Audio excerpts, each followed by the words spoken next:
Hello and welcome to Auto Shenanigans. How the devil are you? Have you had a good week? My name is John. Thank you very much for joining me for another exciting Great British Road journey. This week I've come to the deepest and darkest depths of the West Country, where we find Cornwall, a county that's famous for its beaches and pasties. It's mostly a large rural county, yet despite its size there are more people living in the city of Liverpool than all of Cornwall, and much like the people in Liverpool, they all talk a bit funny. Today we'll be embarking on a journey across this sparse wasteland, where we'll be starting in Launceston and making our way to Newquay. As always, to help navigate our way around, we'll be using my 1923 Michelin guidebook, period correct maps, and there's no time to waste, so let's get started. We begin in the town of Launceston, which in the days of my guidebook was a fairly small place with around 4,000 residents.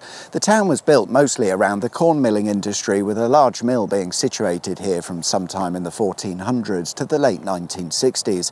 In modern times, an industrial bakery and pastry factory was set up in the town, but this closed after only a few years. Today, I don't know, not a lot happens. My guidebook suggests that maybe we'd like to visit Longston Castle, which was constructed in the year 1070 at what was considered a strategic location, because in those days it was very likely that Launceston was the main entrance or gateway to Cornwall.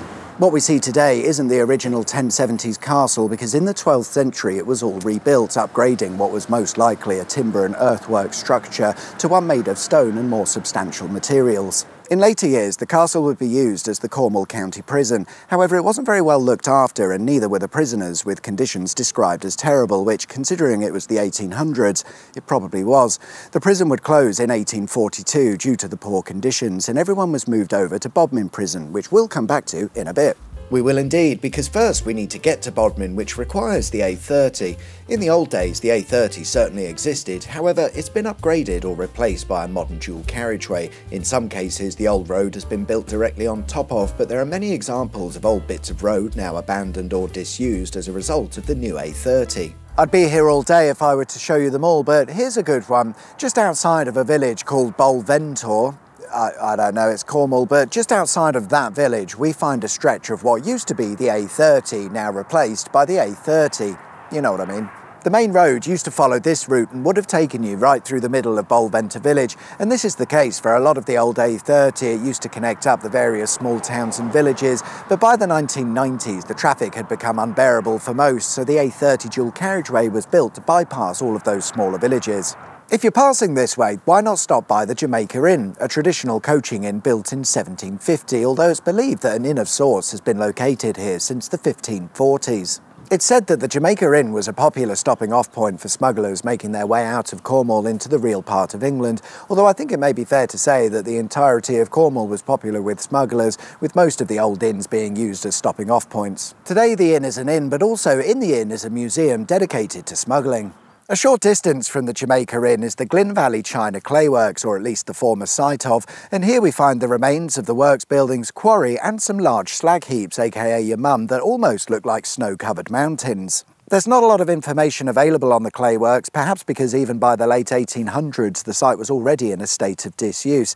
However, looking over some old maps reveals that not only was there a clay works here, there was also a tin mine, and we should probably be careful as to where we're walking, because this area is littered with old mine shafts and similar hazards. What a lovely place, and I'd certainly recommend a walk around the old clay works if you've not much else on, which you won't do in this part of Cornwall. Our journey takes us back onto the A30 for a short distance before we arrive in the town of Bodmin, where my guidebook suggests perhaps we'd like to visit the Bodmin Obelisk. Here it is, the Bodmin Obelisk, found on Bodmin Beacon, a hill in Bodmin that provides a lovely view of the surrounding area. It was built in 1856 in memory of Sir Walter Raleigh Gilbert, who had already been dead for 3 years. It stands at a massive 44 metres tall and interestingly features some steel support straps around the lower part of the structure. I've not seen this before, but yeah, nice hill. As for the town of Bodmin itself, today it's a fairly busy place with around 14,000 residents. In the days of my guidebook, not so much, when around 5,500 people lived here. Bodmin is thought to be one of the oldest towns in the county, and in fact in the very old days Bodmin was the county town of Cornwall, but since 1835 that's no longer the case. Earlier we discussed the closure of Launceston Jail and the move of prisoners over to Bodmin Jail. Well, here it is. Built in 1779 and closing in 1927, it was a vast array of buildings and apparently was the first prison in the UK to feature individual cells. After its closure, the site was abandoned and it fell into a state of ruin, but in 2015 a fair few million quid was thrown at the prison to turn it into a tourist attraction and hotel, which is very much open for business today should you want to visit. In the early to mid-2000s, the TV show Most Haunted would visit the prison with everyone's favourite psychic medium Derek Acora in the search of ghosts and other paranormal activity. And whilst at the prison, Acora became possessed by the spirit of Creed Kafer, a fictional character made up by one of the production team who were sceptical in regards to Acora's specialist abilities, Creed Kafer being an anagram of Derek Faker, and it wasn't the first time that Acora had been caught out in such a way. Next up, we're going to head into the Cornish Alps. Now, I know Cornwall isn't known for its mountain range, but when you visit this area, it's easy to see how it gets the nickname. Unfortunately, the landscape here isn't a natural beauty, and instead it's the result of centuries of extensive quarrying. Lee Moore got nothing on this place. It's massive. Take a look at this.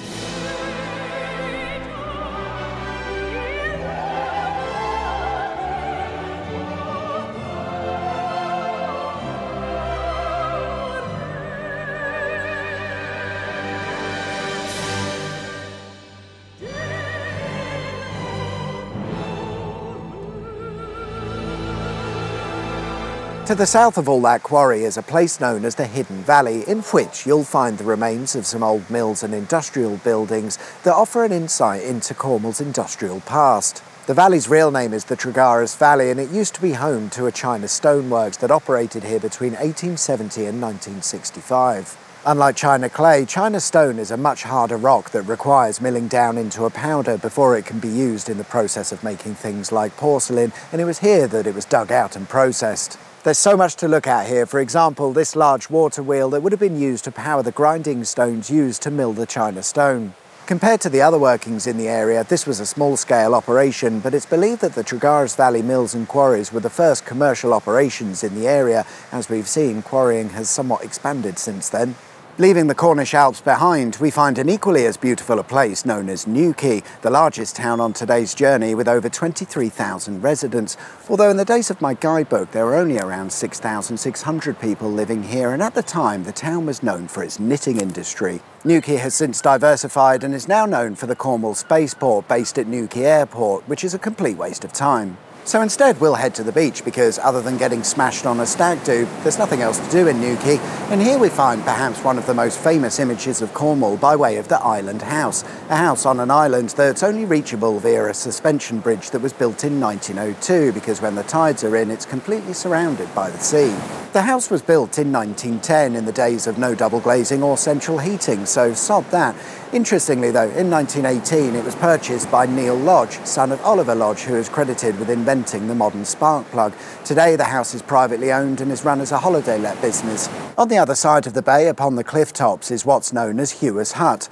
Originally built in the 14th century as a lighthouse, it became a lookout point in the 16th century, but not in fear of an enemy invasion. They were on the lookout for the arrival of pilchards or sardines. In those days, this was big business for Cornwall, and the lookout would shout down to fishermen and tell them where they needed to head to in order to catch the fish. Pilchards or sardines are migratory fish, and they travel in large schools along the North Cornwall coast, making it easy to catch large quantities of these fish, where they'd then be exported over to places like Italy. And there we are then guys, that's all we've got time for this week. Thanks very much for watching, I hope you liked the video. If you did, there is of course a button specifically for that, and if you haven't subscribed already, please consider doing so. That'd be wicked sweet awesome. Enjoy the rest of your week, whatever it is you get up to. My name's John, you've been watching Auto Shenanigans, and I'll see you guys next time for another exciting Great British Road Journey. Until then, take care, bye bye.